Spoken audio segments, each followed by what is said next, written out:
What if I told you that confidence has nothing to do with how you feel? Most people spend their whole lives waiting to feel confident before they act. They wait for the fear to leave. They wait for the shaking hands to settle. They wait for that quiet voice in their head to stop whispering that they're not ready. And they wait. And they wait.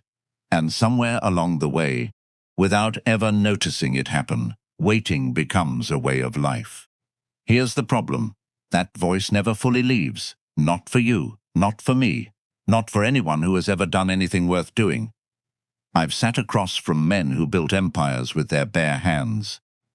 And I've watched their hands tremble before a speech to 50 people. I've met women who negotiated million-dollar deals in the morning and couldn't bring themselves to speak up at a family dinner that same night. Confidence, the way most people define it, is a myth. And chasing a myth will exhaust you long before it ever satisfies you. So if confidence isn't the absence of fear, what is it? Stay with me, because by the end of this, you're going to see the entire idea of confidence differently than you've ever seen it before. And more importantly, you're going to understand exactly what to do about it, starting today. Let's begin with a question I ask every person who tells me they lack confidence. I ask them, confident doing what exactly? Nobody is born confident at everything. The man who can close a boardroom deal without blinking might freeze on a dance floor. The woman who can perform surgery on a beating heart might dread making a phone call to a stranger. Confidence is not a personality trait you either have or don't have. It is a byproduct. It is residue. It is what's left over after you've done something difficult enough times that your nervous system finally believes you can survive it. That means the people you admire for their confidence didn't skip a step you missed. They walked through a door you're still standing in front of, and the door has a name.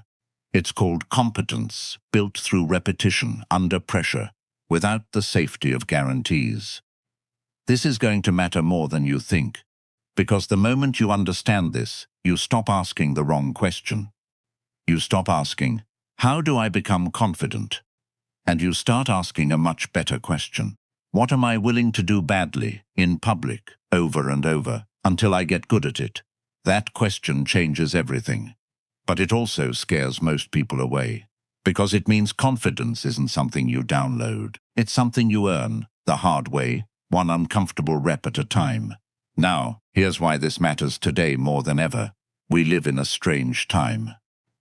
A time where people can curate a version of themselves online that looks composed, successful, and utterly sure of everything, while privately falling apart from the pressure of maintaining the illusion. Confidence has become a performance, and performed confidence is one of the loneliest things a human being can carry, because it requires you to hide the very parts of yourself that are actually growing. I want something different for you. I don't want you to learn how to fake it. Faking it might get you through a meeting. It will not get you through a life. What I want to give you is real, earned. Something that doesn't crack the moment life, applies pressure, because it wasn't built on pressure being absent in the first place. Before we're done here, you're going to discover why the people who seem naturally confident are often the most insecure people in the room. You're going to learn why comparison is quietly draining your self-belief without you ever noticing the leak. You're going to understand the strange and uncomfortable relationship between competence and courage, and which one actually comes first.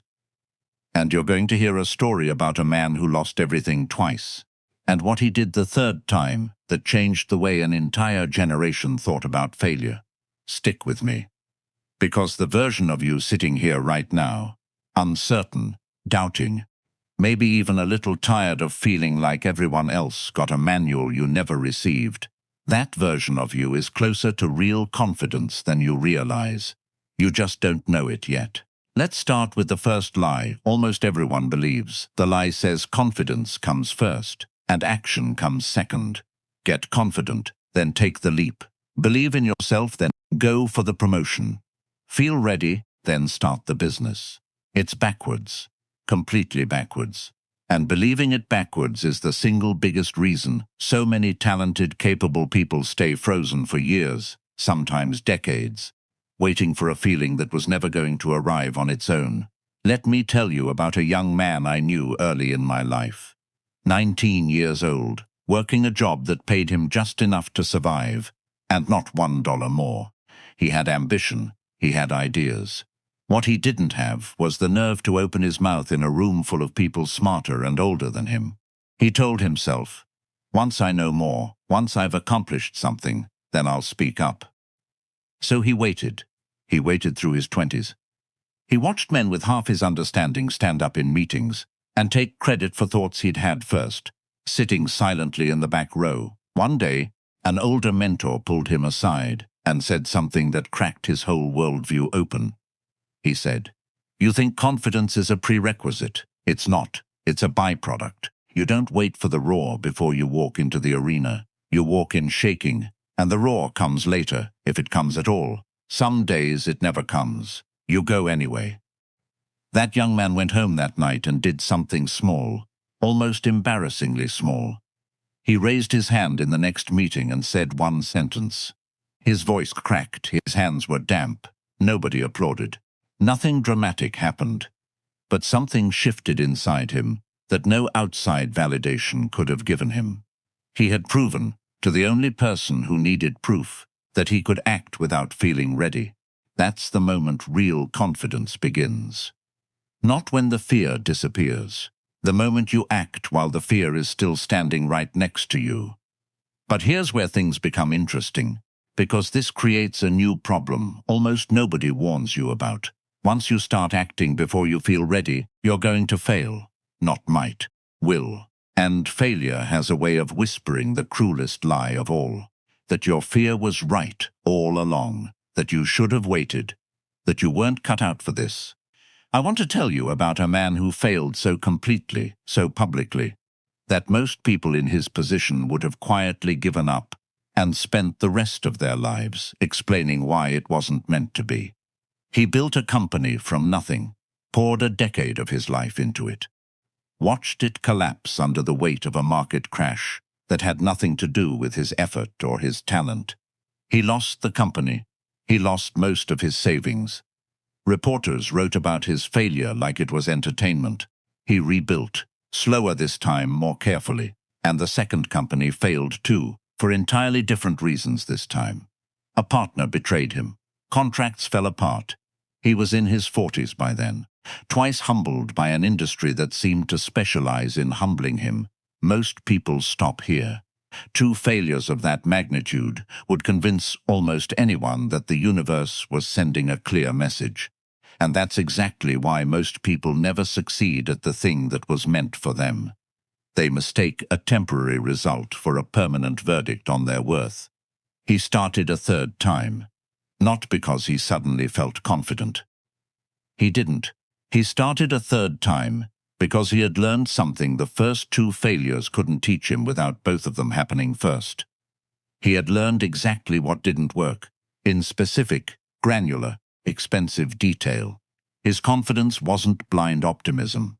It was informed. It was built on data his failures had paid for. That third company became one of the most recognized names in its industry. And when people asked him, years later, how he found the confidence to try a third time after 2 devastating losses, he gave an answer that surprised almost everyone. He said he never found confidence, he found clarity. And clarity, it turns out, does something fear can't survive. It makes the next step obvious enough that you stop needing permission from your emotions to take it.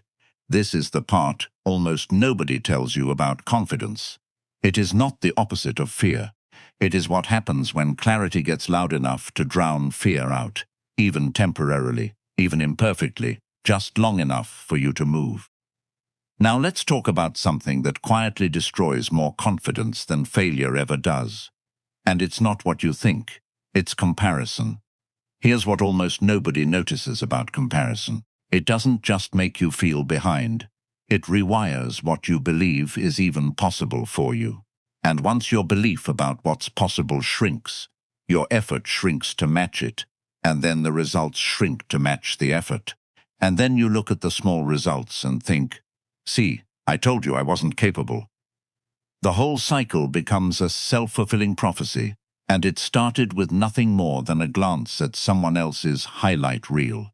I once knew two brothers, close in age, raised in the same house, given roughly the same resources and opportunities. One of them became a source of quiet inspiration in his community. The other spent years describing himself as the unlucky one, the one who didn't get the breaks his brother got. The difference wasn't talent. I watched them both closely enough over the years to know that. The difference was where they pointed their attention. One brother measured his progress against where he used to be. Last year's version of himself was the only competition that mattered. The other brother measured his progress against his sibling, a moving target he could never quite catch, because his brother was also improving every single day. It's mathematically impossible to win a race against someone whose starting line keeps moving while you're not even looking at your own. The tragedy isn't that the second brother failed. He didn't fail, not really. The tragedy is that he never gave himself credit for the real, measurable ground he covered, because he was too busy measuring the wrong distance. Confidence built by comparison is borrowed confidence. It belongs to whoever you're comparing yourself to, and it evaporates the instant you find someone doing better than you, which, if you look hard enough, is always going to be someone. Confidence built by tracking your own growth belongs to you. Nobody can take it, because nobody else has access to the starting point you're measuring from. But here's where this gets even more uncomfortable, because there's a deeper layer underneath comparison that most people never examine. The people who look the most confident to you right now are very often the ones most terrified of being exposed as frauds.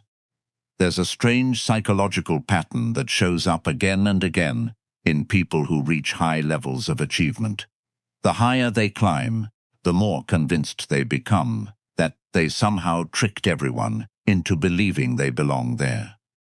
Brilliant surgeons who lie awake certain that the next surgery will be the one that finally reveals they never really knew what they were doing.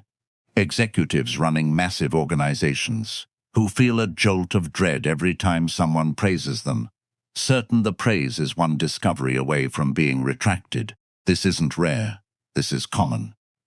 Some of the most outwardly confident people you'll ever meet are managing an internal storm you can't see from the outside, because they learned early that the performance of certainty gets rewarded, even when the certainty itself never actually shows up. Why does this matter to you?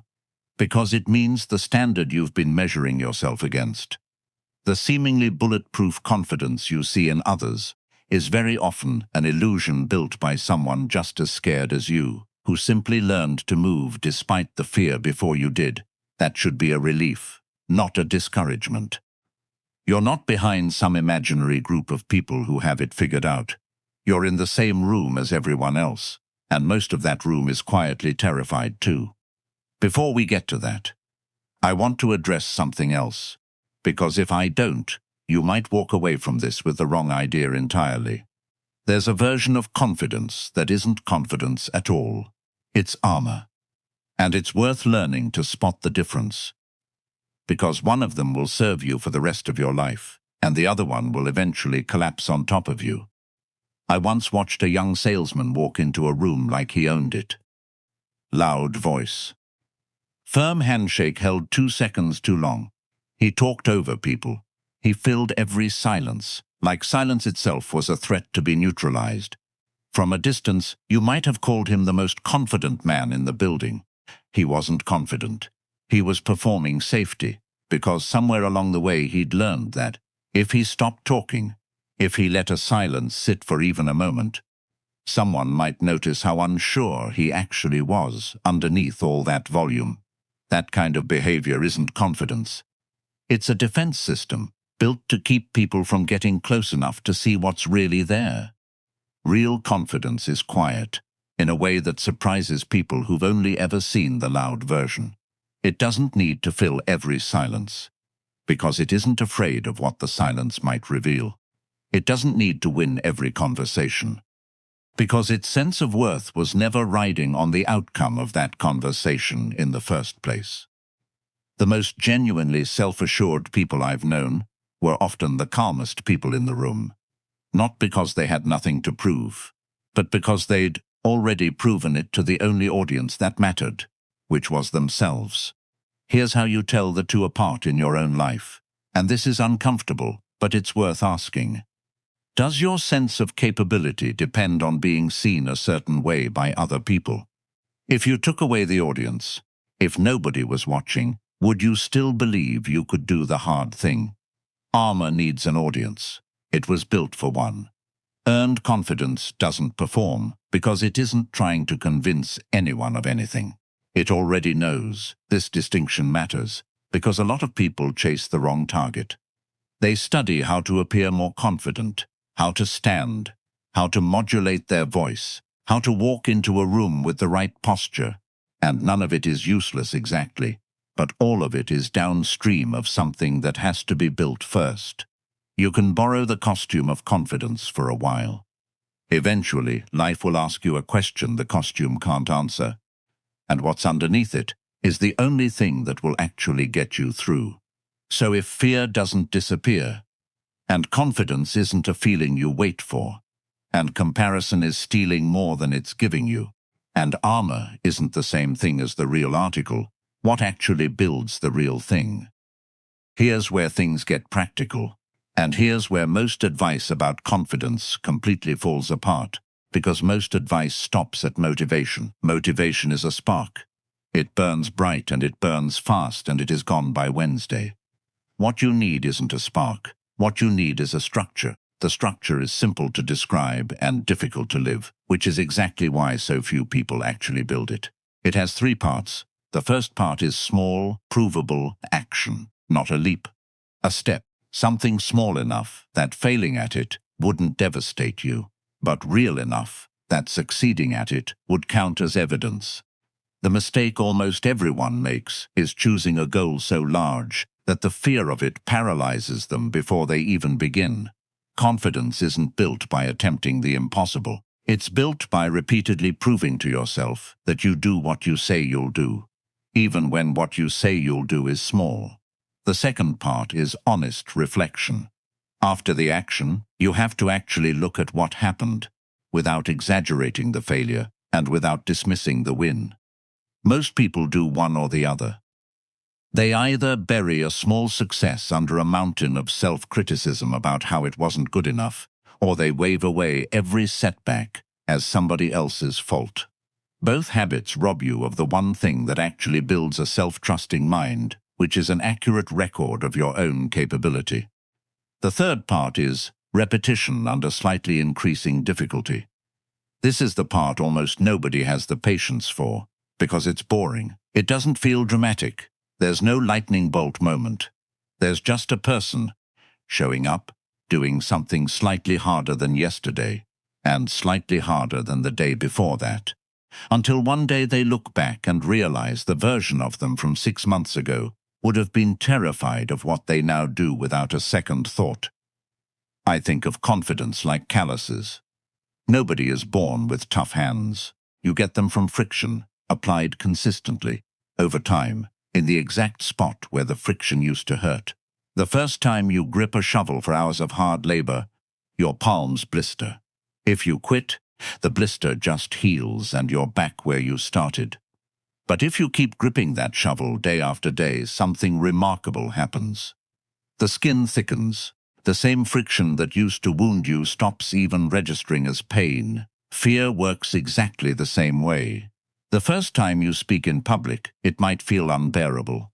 If you never do it again, that feeling stays fresh and raw forever, ready to ambush you the next time an opportunity shows up. But if you keep speaking, keep showing up, keep applying the friction, your nervous system builds a callus. Not because the stakes got lower, because your capacity got bigger. This is why I have almost no patience for shortcuts that promise instant confidence. Power poses, hype music, forced positive affirmations. They might shift your state for 20 minutes. they do nothing for the callous. The callous only comes from the shovel. Now here's where the emotional stakes really start to rise, because there's a cost to skipping this process that most people don't calculate until it's too late. Every time you feel the pull toward a difficult, uncomfortable action, and you choose comfort instead, you're not just missing one opportunity. You're casting a vote for who you believe you are, and your brain, whether you like it or not, keeps a running tally of those votes. Enough votes for avoidance, and avoidance stops being a choice you make. It becomes a character trait you've built, one small retreat at a time, without ever intending to build it. This is the quiet tragedy hiding inside so many lives that look comfortable from the outside. Not dramatic failure.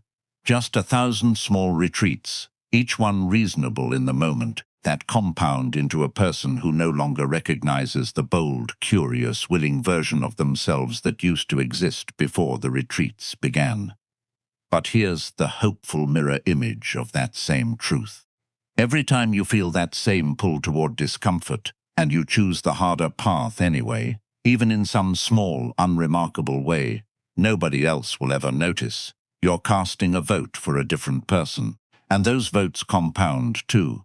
They compound faster than most people expect, because confidence, once it starts gaining real momentum, builds on itself in a way that discouragement never quite manages to match. I want to give you one more story before we get to the final piece of this, because I think it captures everything we've talked about in a single image. There was a woman who spent years terrified of driving on the highway, not nervous, terrified in the clinical sense, heart pounding, hands shaking on the wheel, pulling over to breathe kind of terrified. She had avoided highways for over a decade, rerouting her entire life around back roads, arriving late to things, missing opportunities that required travel she wasn't willing to face. One day, out of necessity rather than bravery, she had no choice but to merge onto a highway. Her hands were white-knuckled on the wheel. Her breath was shallow. She did not feel confident. She felt like she might be sick, and she drove anyway, for exactly 11 miles, until she reached her exit. She didn't suddenly love highways after that drive, but something had changed. The next time she needed to merge, the fear was there, but it was slightly quieter. She drove again, and again, not because the fear vanished, but because she stopped waiting for it to vanish before she acted. 2 years later, she drove across 3 states alone for a job opportunity that would have been completely impossible for the version of her that once rerouted her whole life to avoid a highway on-ramp. When people asked her how she became so confident behind the wheel, she gave the same answer the businessman gave about his third company, the same answer the young man gave about speaking up in that meeting all those years ago. She said she didn't become confident and then start driving. She started driving, badly, scared, imperfectly.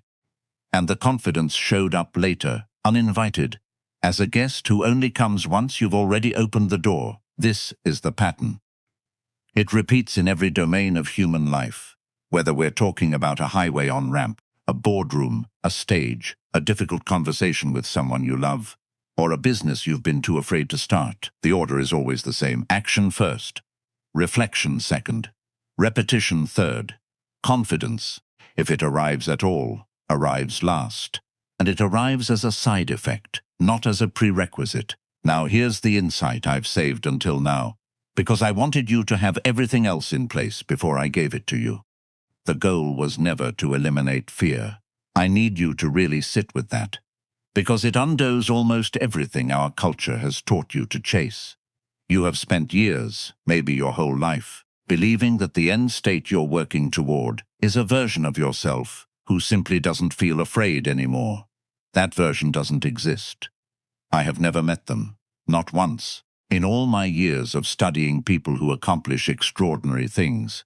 What exists instead is a version of you who feels the fear, hears it clearly, respects what it's trying to tell you, and moves anyway. Because you've built enough evidence, through small provable actions, honest reflection, and repetition, under increasing difficulty, that the fear's predictions are not reliable narrators of what you're actually capable of. That's not the absence of fear. That's a relationship with fear, a mature one. The kind where fear gets a seat at the table but doesn't get to drive the car anymore. And here's the part that should genuinely change how you feel walking away from this. That relationship is available to you starting today, not after some future milestone, not after you finally feel ready, not after the timing improves. It's available the next time your hands shake before you do something that matters. The shaking isn't proof you're not ready. The shaking is proof you're standing exactly where growth happens to live. Every person who ever built something worth admiring stood exactly where you're standing right now, unsure, a little scared, wondering if they were the exception to every success story they'd ever heard. They weren't the exception, and neither are you. The only difference between where you are and where they ended up is a series of small, uncomfortable actions taken without waiting for permission from a feeling that was never going to show up. First, so here's what I'd leave you with. Stop asking when you'll finally feel ready. Start asking what small, honest, slightly uncomfortable action is available to you in the next 24 hours. Take it. Not perfectly, not gracefully, just take it. Then look at what actually happened honestly, without exaggerating either direction. Then, do it again slightly harder. Tomorrow, do that enough times. And one day, maybe sooner than you expect, you'll catch yourself in a moment that used to terrify the old version of you. And you'll notice something has changed, not because the fear disappeared, because you finally stopped needing it to. If this changed the way you think about confidence, stay close, because the next lesson builds directly on this one. And it might be the most important thing you hear all year.